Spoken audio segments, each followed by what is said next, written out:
한평생 정직하게 살아온 순박한 약초꾼이 하루아침에 역적으로 몰려 온 마을 사람들에게 멸시를 당하는 기막힌 일이 벌어졌습니다.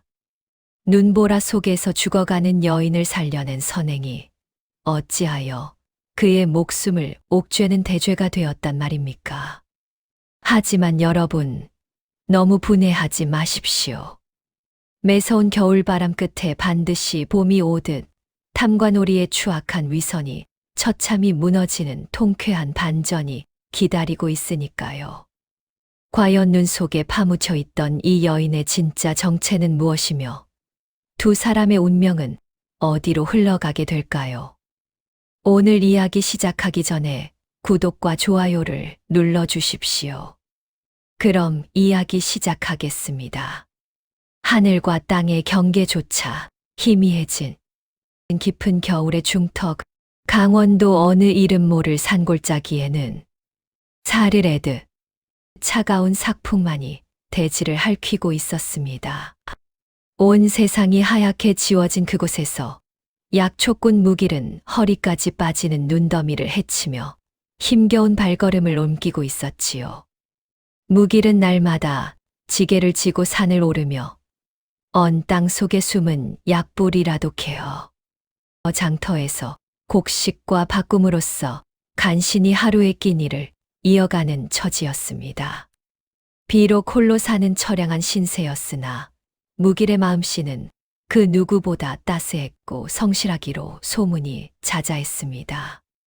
마을 사람들은 그런 무길을 두고 저리 착한 총각이 어찌 이리 고생만 할 꼬라며 혀를 끌끌 차곤 했지요.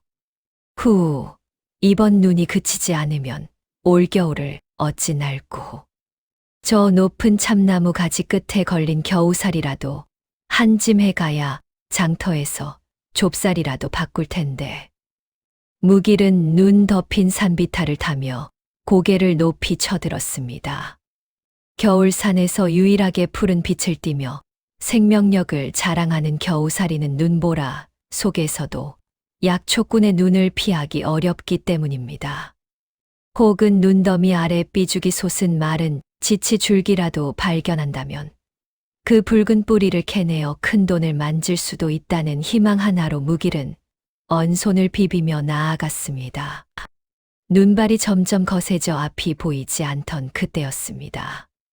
무길이 커다란 고목 아래를 지나치는데 새하얀 눈반 위로 이질적인 붉은 자락이 희미하게 비쳤습니다.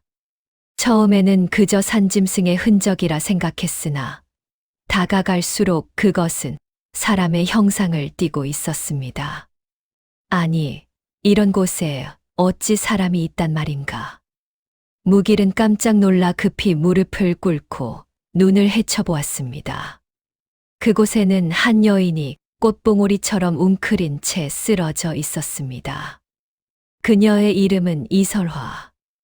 본래 한양에서 이름난 판서 댁의 귀한 애기씨였으나 지금은 모진 풍파를 겪고 이곳까지 흘러온 처지였지요. 이설화 애기씨의 얼굴은 내리는 눈보다 창백했고 고운 입술은 설이 맞은 잎사귀처럼 파랗게 질려 있었습니다. 가늘게 떨리는 그녀의 손끝은 이미 얼어붙어 온기가 전혀 느껴지지 않았습니다. 무길은 황급히 자신의 삿갓을 벗어 눈을 막고 두터운 누비옷을 벗어 그녀를 감싸 안았습니다. 품 안으로 전해지는 여인의 가녀린 체구와 미세한 떨림에 무길은 말로 다 할 수 없는 감정에 휩싸였습니다. 평생 여인의 살결 근처에도 가본 적 없는 무길이었으나 지금 이 순간만큼은 오직 그녀를 살려야 한다는 생각뿐이었습니다. 애기씨 정신 좀 차려보십시오. 이보시오. 정신을 잃으면 안 됩니다. 무길은 서둘러 여인을 등에 업었습니다. 그녀는 깃털처럼 가벼웠지만 거세지는 눈보라는 무길의 다리를 천근만근 무겁게 만들었습니다. 한 발 내디딜 때마다 발이 푹푹 빠졌고 이마에는 차가운 땀방울이 맺혔습니다. 혹여나 등 위의 여인이 차가워지지는 않을까 무길은 연신 자신의 체온을 뒤로 전달하려 했으며 이를 악물고 산을 내려갔습니다. 겨우 당도한 작은 오두막, 무길은 서둘러 문을 열고 연화를 내려놓았습니다. 방 안에는 온기라고는 없었으나 사방을 막아주는 벽이 있다는 것만으로도 다행이었습니다. 무길은 부들부들 떨리는 손으로 아궁이에 불을 지폈습니다. 불씨가 살아나 연기가 피어오르자 방 안이 서서히 밝아졌고 비로소 이설화 애기 씨의 모습이 제대로 보이기 시작했습니다. 남루한 옷차림이었으나 그녀의 고운 이목구비와 단아한 자태는 보는 이에 숨을 멎게 할 만큼 아름다웠습니다.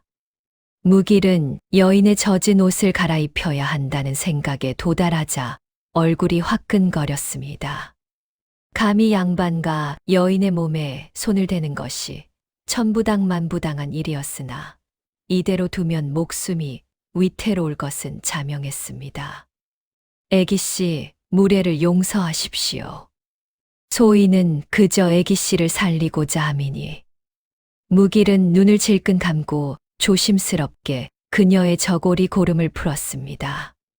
화로의 붉은 열기가 방 안을 채우자 연화에 창백했던 피부 위로 은은한 달빛 같은 광택이 돌았습니다. 무길은 그녀의 가느다란 어깨와 매끄러운 살결이 드러날 때마다 마른 침을 삼키며 시선을 돌렸습니다. 그 찰나의 접촉에서 느껴지는 보드라운 감촉은 무길의 심장에 작은 불씨를 던졌고 그것은 불안하면서도 거부할 수 없는 설렘으로 번져갔습니다. 무길이 젖은 옷을 정리하던 중 여인의 소매 안쪽에서 툭 하고 떨어진 것이 있었습니다. 그것은 비단으로 정성스럽게 감싼 낡은 두루마리였습니다. 그 겉면에는 붉은 인장이 찍혀 있었는데 무길처럼 그를 모르는 자가 보아도 심상치 않은 기운이 느껴졌습니다. 그때 의식을 잃은 채 신음하던 이설화 애기 씨가 잠꼬대처럼 한마디를 내뱉었습니다. 아버님, 조칠성. 그 자가, 그 이름 조칠성. 무길은 그 이름을 듣는 순간 가슴 한 구석이 서늘해지는 것을 느꼈습니다. 조칠성은 이 인근뿐 아니라 한양까지 위세가 대단한 탐관오리였기 때문입니다. 평범한 약초꾼인 무길이 감당하기엔 너무나도 거대하고 위험한 이름이었습니다. 창밖의 눈보라는 모든 흔적을 덮어버리려는 듯 더욱 거세게 울부짖었고 무길은 이 가련한 여인과 의문의 두루마리를 번갈아 보며 앞으로 닥쳐올 폭풍을 직감했습니다. 바싹 마른 참나무 장작이 타닥타닥 소리를 내며 타오르자 냉골이었던 방 안에도 서서히 훈훈한 온기가 스며들기 시작했습니다. 하지만 문제는 그 다음이었습니다. 눈 속에 파묻혔던 연화의 비단옷이 눅눅하게 젖어 체온을 앗아가고 있었던 것입니다. 이대로 두었다간 곧불은 고사하고 목숨이 위태로울 판이었지요. 무길은 거칠어진 손을 문지르며 마른 침을 삼켰습니다. 애기 씨, 무례를 범하오나 이대로 두면 목숨이 경각에 달린지라. 소인이 잠시 눈을 감고 옷을 갈아입혀 드릴 것이니 부디 훗날 저를 탓하지 마십시오. 무길은 떨리는 손으로 연화의 저고리 고름을 풀었습니다. 겹겹이 입은 옷가지가 하나둘 벗겨질 때마다 화로 빛을 머금은 연화의 뽀얀 살결이 수줍게 드러났습니다. 차가운 겨울 공기와 뜨거운 방 안의 열기가 뒤섞여 몽환적인 안개가 피어오르는 듯했지요. 무길은 혹여나 자신의 거친 손이 애기 씨의 옷 같은 피부의 상처라도 낼까봐 숨조차 크게 쉬지 못했습니다. 젖은 옷을 벗기고 자신의 두터운 삼배에 적삼을 덮어주던 그 찰나 무길의 손등에 연화의 가느다란 손가락이 스쳤습니다. 얼음장처럼 차가우면서도 비단처럼 매끄러운 그 촉감에 무길의 가슴은 터질 듯 요동쳤습니다. 겨우 옷을 갈아입히고 숨을 돌리던 그때 연화의 소매 안쪽에서 툭 하고 떨어진 낡은 두루마리가 무길의 눈에 들어왔습니다. 무길은 그것을 집어들며 생각했습니다. 그저 가련한 여인인 줄 알았더니 이런 귀한 물건을 품고 이 험한 산을 넘었단 말인가. 호기심에 슬쩍 펼쳐본 두루마리에는 붉은 낙관과 함께 깨진 글자들이 가득했습니다. 그를 모르는 무길이었으나 그 기운만큼은 예사롭지 않음을 직감했지요. 무길은 이 일을 조용히 해결하고 싶었습니다. 다음 날 날이 밝는 대로 마을의 의원에게 연화를 맡기고 자신은 다시 평범한 약초꾼으로 돌아갈 생각이었습니다. 하지만 상황은 예기치 못한 방향으로 흘러갔습니다. 밖에서 들려오는 거친 말소리와 말발굽 소리에 무길은 쏘스라치게 놀랐습니다. 이 깊은 산속, 그것도 눈보라치는 밤에 누가 찾아온단 말입니까? 문틈으로 밖을 살피니 횃불을 든 사내들이 오두막 주위를 포위하고 있었습니다. 이복에 여기 약초꾼 놈의 집이 있다지. 한양에서 도망친 죄인이 이 근처로 숨어들었다는 첩보가 있다. 당장 문을 열어라. 그들은 관아의 포졸들이 아니었습니다. 거친 가죽옷을 입고 살기가 서린 눈빛을 한 조칠성이 보낸 사가의 무사들이었지요. 무길의 가슴에 서늘한 불안이 스며들었습니다. 이건 단순한 일이 아니다. 한양의 권세가가 이 여인을 죽이려 여기까지 사람을 보냈단 말인가. 무길은 다급히 연화를 흔들어 깨웠습니다. 애기씨, 어서 일어나십시오. 놈들이 들이닥쳤습니다. 연화는 간신히 눈을 떴으나 몸을 가누지 못하고 무길의 품으로 쓰러졌습니다. 뜨거운 숨결이 무길의 목덜미에 닿았고 그녀의 가녀린 팔이 무길의 허리를 필사적으로 감싸 쥐었습니다. 두 사람 사이의 물리적 거리가 좁혀질수록 긴장감은 극에 달했습니다. 무길은 연화를 보호하듯 끌어안으며 빗벽에 숨겨둔 작은 개구멍을 떠올렸습니다. 애기씨, 소인을 믿으십시오. 죽어도 이 손은 놓지 않을 것입니다. 무길의 단호한 목소리에 연화는 힘겹게 고개를 끄덕였습니다. 무길은 한 손으로는 연화를 업고 다른 한 손으로는 그 의문의 두루마리를 품 안 깊숙이 찔러 넣었습니다. 이제 평범한 약초꾼의 삶으로 돌아가기는 틀렸다는 것을, 이 여인의 운명과 자신의 목숨이 하나로 묶여버렸다는 것을 무길은 직감했습니다. 문 밖에서 문을 부수어라 하는 고함과 함께 육중한 충격음이 들려왔고 무길은 어둠이 깔린 뒷산 절벽을 향해 몸을 날렸습니다. 삭풍보다 더 차가운 음모의 그림자가 두 사람의 뒤를 바짝 쫓기 시작한 밤이었습니다. 새벽의 차가운 눈발을 뚫고 산속 깊은 곳까지 쫓겨온 무길과 연화는 겨우 숨을 돌릴 틈도 없이 더 거대한 현실의 벽에 부딪히고 말았습니다. 무길은 삭풍을 피해 몸을 숨긴 동굴 안에서 간신히 정신을 차린 연화의 슬픈 눈망울을 마주하며 가슴 한구석이 아려오는 것을 느꼈습니다.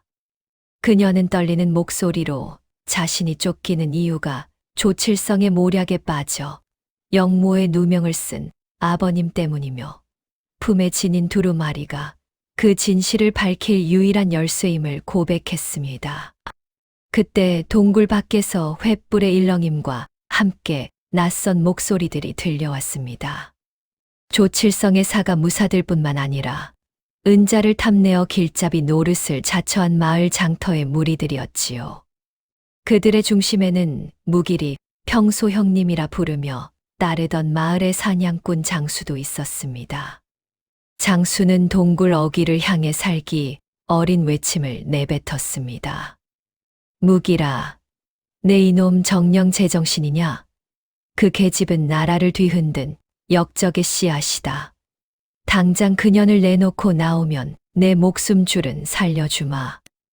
무길은 갈등의 소용돌이에 휘말렸습니다.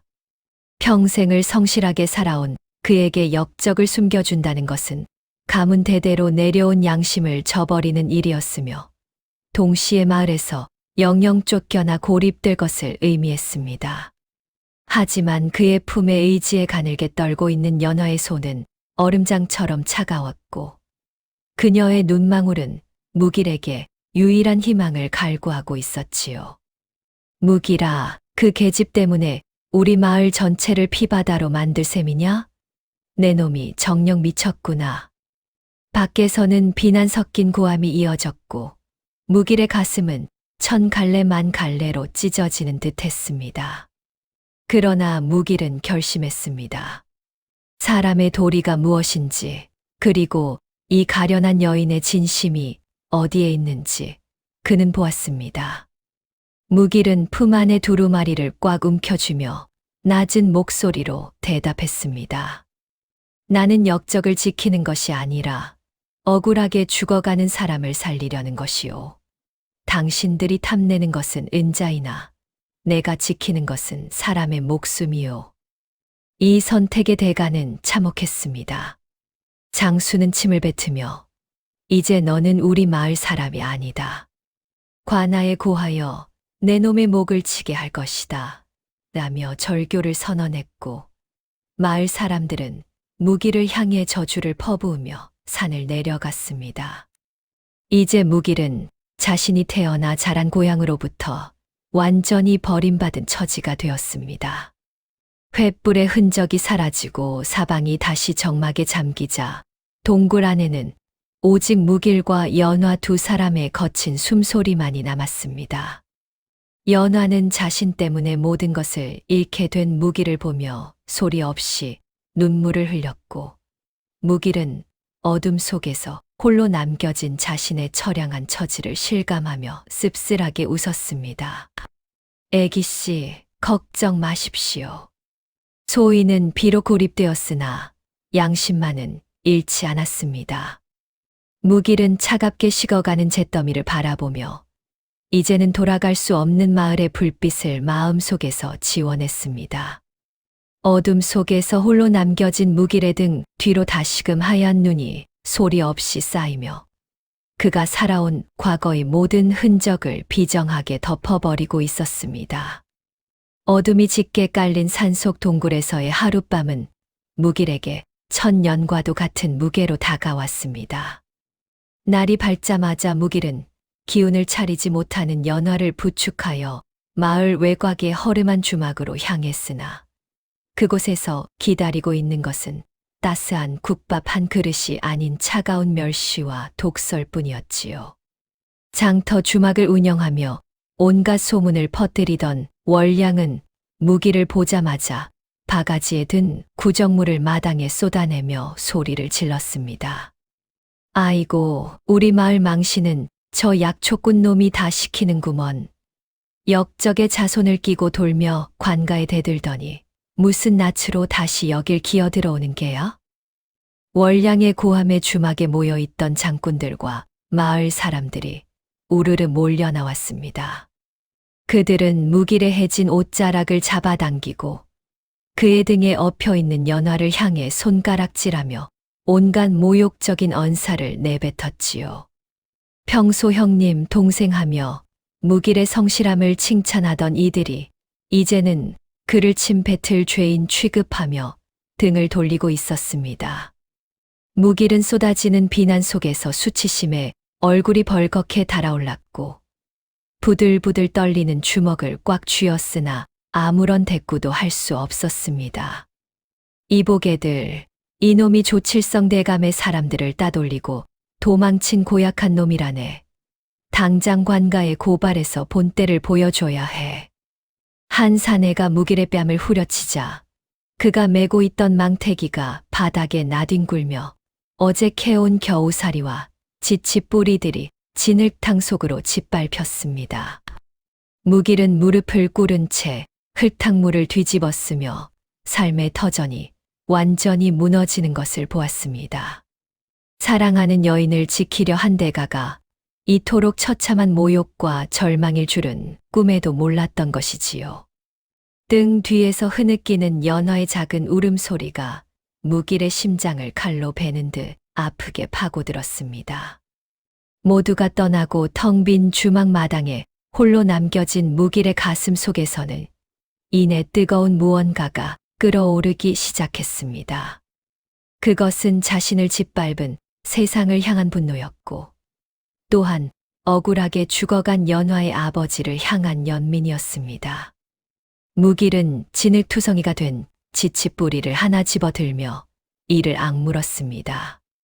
내가 비록 천한 약초꾼이나 이대로 죽지는 않으리라. 조칠성 그자의 악행을 내 반드시 세상에 알리고 애기 씨의 명예를 되찾아 줄 것이야.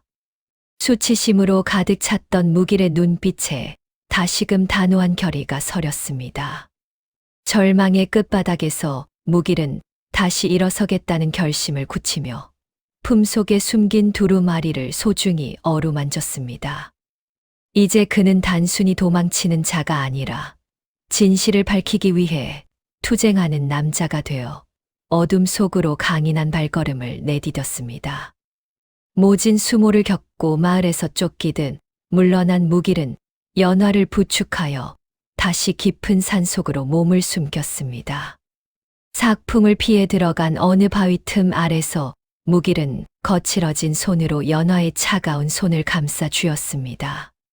불꽃조차 피우지 못한 어둠 속에서 무길의 머릿속에는 잊고 지냈던 어린 시절의 기억이 주마등처럼 스쳐 지나갔습니다. 무길이 대장간에서 매질을 배우던 어린 시절, 그의 아버지는 억울한 누명을 쓰고 관아로 끌려가 매를 맞다 숨을 거두었습니다. 그때 무길은 아무것도 할 수 없는 무력한 아이에 불과했지요.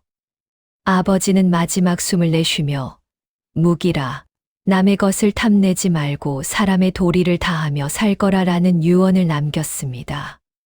그날의 비릿한 피 냄새와 차가웠던 아버지의 시신은 무길의 가슴 속에 지워지지 않는 낙인처럼 새겨져 있었습니다. 세월이 흘러 약초꾼으로 살아가며 그 아픔을 묻어두었건만 지금 제 눈앞에 쓰러진 이설화 애기 씨의 처지는 그때의 자신과 너무나도 닮아 있었습니다. 조칠성의 모략으로 가문이 멸문지화를 당하고 도망치는 애기 씨의 모습에서 무길은 어린 날의 자신을 발견한 것이지요. 과거의 상처가 현재의 고통과 맞물려 무길의 심장을 사정없이 후벼 팠습니다. 애기 씨, 소인의 아버님께서도 억울하게 눈을 감으셨습니다. 그때 저는 그저 울기만 했지요. 무길의 목소리는 낮게 떨렸습니다.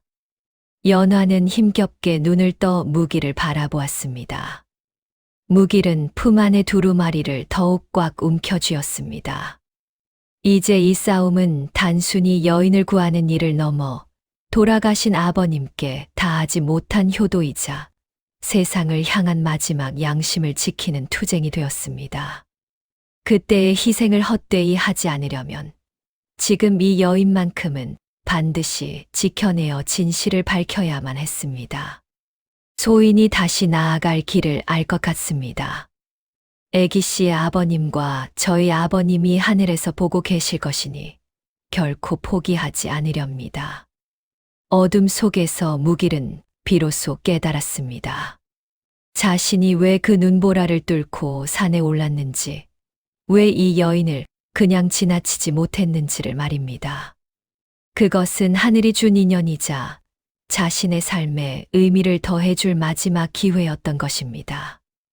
무길은 다시 일어설 이유를 가슴 깊이 새기며 연화를 더욱 단단히 고쳐 업었습니다. 이제 그의 발걸음은 절망이 아닌 진실을 향한 확신으로 가득 차 있었습니다. 과거 대장간에서 쇠를 달구고 매질을 배우며 익혔던 무길의 투박한 손재주가 마침내 빛을 발할 순간이 왔습니다. 무길과 연화는 보름달이 구름 뒤로 숨어버린 금은밤을 틈타 모든 악의 근원이자 위선의 상징인 조칠성의 저택 담장을 넘었습니다. 삼엄한 경비를 뚫고 문서고 앞에 다다른 무길은 품속에서 낡은 쇠붙이 하나를 꺼냈습니다. 어릴 적 대장간 스승 밑에서 자물쇠의 구조를 낱낱이 파악하며 익혔던 그 기술로 찰칵 소리와 함께 견고하던 자물쇠를 무력화시켰지요. 문서고 안은 쾌쾌한 종이 냄새와 함께 조칠성이 숨겨온 추악한 진실이 가득 쌓여 있었습니다. 무길과 연화는 서둘러 괴짝을 뒤졌고 마침내 초반에 발견했던 두루마리와 일치하는 영모 사건의 초안을 찾아냈습니다. 그런데 그곳에는 예상치 못한 반전이 숨어 있었습니다. 조칠성이 작성한 증인들의 진술서가 모두 동일한 필체로 조작된 것이었으며 그 배후에는 단순한 탐욕을 넘어 조정의 실권자들과 결탁한 거대한 음모의 증거가 적혀 있었던 것입니다. 이럴 수가. 아버님을 모함한 자들의 이름이 여기 다 적혀 있군요. 조칠성, 이자가 직접 쓴 위조 문서입니다.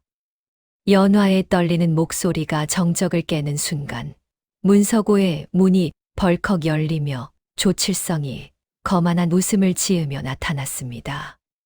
그는 이미 부하들을 매복시켜 두고 두 사람을 함정에 빠뜨린 것이라 자신했지요. 가소로운 것들, 감히 여기가 어디라고 발을 들이느냐? 그 문서를 가지고 나갈 수 있을 것 같으냐? 하지만 무길은 당황하지 않았습니다.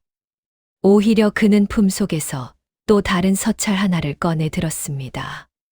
그것은 마을에서 자신을 비난했던 사냥꾼 장수가 실은 조칠성에게 뇌물을 받고 길잡이 노릇을 했다는 기록과 조칠성이 관아의 공금을 빼돌려 사가 무사들을 길렀다는 비밀 장부였습니다. 무길은 조칠성을 향해 매서운 눈빛을 쏘아붙였습니다. 조칠성 대감, 당신의 위선은 여기까지요. 이 문서들이 사헌부에 전달되는 순간 당신의 목숨줄은 바람 앞에 등불이 될 것이요. 자신만만하던 조칠성의 안색이 순식간에 흙빛으로 변했습니다. 무길은 대장간에서 익힌 민첩한 몸놀림으로 조칠성의 칼을 쳐내고 그를 바닥에 내팽개쳤습니다. 평생 권력 뒤에 숨어 남을 짓밟아온 악인이 정작 비천한 약초꾼의 기계 앞에 개처럼 기어다니며 목숨을 구걸하는 모습은 실로 통쾌한 카타르시스를 선사했습니다. 놓아라. 내가 누군 줄 아느냐? 부들부들 떨며 소리치는 조칠성을 뒤로 하고 무길은 연화의 손을 꽉 잡았습니다. 주도권은 이제 완전히 무길에게 넘어왔습니다. 진실이라는 가장 강력한 무기를 손에 쥔 두 사람은 어둠을 뚫고 한양의 사헌부를 향해 당당히 발걸음을 옮겼습니다. 악의 위선이 무너져 내리는 소리가 한겨울의 고요한 밤 공기를 가르며 메아리치고 있었습니다. 무길과 연화는 조칠성의 저택에서 확보한 결정적인 증거들을 품에 안고 며칠 밤낮을 달려 마침내 한양 사헌부의 높은 대문 앞에 당도했습니다. 성문을 지키는 군사들의 위세 섞인 가로막음에도 무길은 기가 죽지 않았습니다. 오히려 등 뒤에 선 연화를 보호하듯 앞장서며 아버님의 원수를 갚으려는 효심과 진실을 향한 기계를 담아 당당히 소리쳤지요. 사헌부의 판관들이 내미는 두루마리와 조작된 문서를 살피자 장내에는 일순간 무거운 정적이 감돌았습니다. 조칠성이 자신의 입지를 굳히기 위해 청렴한 판서였던 연화의 아버지를 영모로 몰아세운 조작의 전말이 백일화에 드러나는 순간이었습니다. 관찰사와 판관들의 엄중한 국문 끝에 조칠성의 악행은 낱낱이 밝혀졌고 사회적 법적으로 엄중한 단죄를 받게 되었습니다. 그는 무고한 이를 사지로 몰아넣고 국법을 어지럽힌 죄로 차명에 처해졌으며 그의 수하에서 은자를 탐내어 길잡이 노릇을 했던 장수와 월량 같은 이들도 관가에 끌려가 곤장을 맞고 유배를 떠나게 되었지요. 법의 질서가 바로 잡히자 연화의 아버지는 억울한 누명을 벗고 명예를 회복했으며 빼앗겼던 가문의 땅과 집도 모두 되돌려 받게 되었습니다. 모든 것이 제자리를 찾아가자 묵일과 연화의 관계도 새로운 국면을 맞이했습니다. 이제 연화는 다시 귀한 판서 댁애기 씨의 신분으로 돌아갔고 묵일은 여전히 산속을 누비는 투박한 약초꾼에 불과했습니다. 화려한 비단옷을 입고 다시금 귀한 신분이 된 연화와 해진 누비옷을 입은 묵일 사이에는 거부할 수 없는 신분의 벽이 가로놓여 있었지요. 연화는 눈물을 글썽이며 묵일에게 곁에 머물러 달라 청했습니다. 묵일 씨, 그 험한 길을 함께 헤쳐왔는데 어찌 저를 두고 떠나려 하십니까? 제 곁에서 함께 해 주십시오. 하지만 묵일은 인자한 미소를 지으며 마지막 선택을 내렸습니다. 애기 씨, 이제 아버님의 억울함도 풀리고 가문도 일으키셨으니 소인은 제자리로 돌아가려 합니다. 숲의 약초꾼이 어찌 대궐 같은 집의 주인과 어울리겠습니까? 소인은 그저 애기 씨께서 다시 웃음을 찾으신 것만으로도 충분합니다. 묵일은 화려한 보상과 관직의 제안을 모두 마다하고 자신의 고향이자 영혼의 쉼터인 산으로 돌아가기로 했습니다. 이는 단순히 신분의 차이 때문이 아니라 자신의 본분을 지키고 연화가 온전히 자신의 삶을 되찾길 바라는 묵일의 깊은 배려였지요. 결국 정의가 승리하고 새로운 질서가 자리 잡은 한양거리를 뒤로 한 채 묵일은 홀가분한 마음으로 산길을 향했습니다. 억울한 죽음은 위로받았고 진실을 지켜낸 약초꾼의 용기는 한겨울의 눈을 녹이는 따스한 봄바람이 되어 두 사람의 마음속에 영원히 지워지지 않을 연정의 씨앗을 남겼습니다. 매서운 삭풍이 산천을 휘감던 겨울이 물러가고 어느덧 묵일의 오두막 주변에는 연분홍 매화가 흐드러지게 피어났습니다. 영모의 누명을 벗고 가문의 명예를 되찾은 연화 애기 씨는 한양의 화려한 세도가로 돌아가는 대신 묵일이 머무는 산골 마을의 작은 서당을 열었습니다. 양반과 여식이 직접 아이들을 가르치는 일은 전례가 없는 파격이었으나 연화는 배움에는 귀천이 없다는 아버지의 뜻을 잇기로 한 것이지요. 묵일의 일상 또한 예전과는 사뭇 달라졌습니다. 그는 여전히 지게를 지고 산을 오르는 약초꾼이었으나 이제 그의 눈빛에는 예전의 고단함 대신 깊은 성숙함과 평온함이 서려 있었습니다. 마을 사람들은 한때 그를 역적을 숨겨준 죄인이라 비난하며 침을 뱉었으나 묵일은 그들을 원망하지 않았습니다. 오히려 장터에서 마주치는 월량이나 마을 사람들에게 먼저 따뜻한 인사를 건네며 대인의 풍모를 보였지요. 묵일 씨, 오늘도 귀한 약초를 한 짐 해오셨구려. 참으로 대단하오. 마을 사람들의 칭찬에도 묵일은 그저 겸손하게 웃어 보일 뿐이었습니다. 그는 지난 겨울 눈 속에서 연화를 발견하고 진실을 위해 싸웠던 시간들을 떠올리며 인생의 참된 교훈을 되새겼습니다. 사람의 도리를 다하는 것이 때로는 가시밭길을 걷는 것처럼 고통스러울지라도 결국 하늘은 스스로 돕는 자를 저버리지 않는다는 것을 몸소 깨달은 것이지요.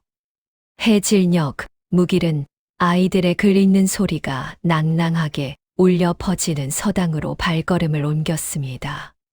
서당 마당에는 연화가 정성껏 심은 꽃들이 저녁 노을을 받아 붉게 빛나고 있었습니다. 묵일이 다가오자 수업을 마친 아이들이 우르르 달려나와 그의 옷자락을 붙들었습니다. 약초꾼 아저씨, 오늘도 재미있는 산속 이야기 들려주세요. 아이들의 웃음소리 사이로 연화가 단아한 자태로 걸어 나왔습니다. 그녀는 묵일의 투박한 손에 묻은 흙을 손수건으로 닦아주며 말했습니다. 묵일 씨, 오늘도 고생 많으셨습니다. 아이들이 아저씨를 얼마나 기다렸는지 모릅니다. 무길은 연화의 부드러운 손길을 느끼며 가슴 속 깊은 곳에서 피어오르는 행복을 실감했습니다. 한때는 죽음의 문턱에서 서로의 온기에 의지해야 했던 위태로운 관계였으나 이제 두 사람은 서로의 삶을 지탱해 주는 든든한 버팀목이 되었습니다. 무길은 연화와 함께 서당 마당에 앉아 멀리 보이는 설산의 능선을 바라보았습니다. 이제 그곳은 공포의 대상이 아닌 자신들의 인연이 시작된 축복의 땅이었습니다. 애기씨 소희는 지금이 참으로 좋습니다. 겨울이 아무리 길어도 결국 봄은 오고야 마는군요. 무길의 나직한 목소리에 연화는 조용히 고개를 끄덕이며 그의 어깨에 머리를 기댔습니다. 지는 해의 따스한 빛이 두 사람을 감싸 안았고 산새들의 지저귀이 축복처럼 울려 퍼졌습니다. 고난을 이겨내고 쟁취한 평화로운 일상 위로 희망찬 새로운 봄이 찬란하게 빛나고 있었습니다. 약초꾼 무길과 이설화 애기씨의 파란만장한 이야기가 마침내 봄을 맞이했습니다.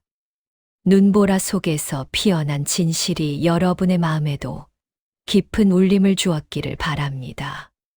이야기가 재밌으셨다면 구독과 좋아요 부탁드려요. 알림 설정까지 해주시면 다음번에 찾아올 더욱 흥미진진한 야담을 가장 먼저 만나보실 수 있습니다. 여러분의 소중한 댓글도 기다릴게요. 지금까지 왕후야담이었습니다. 시청해 주셔서 고맙습니다.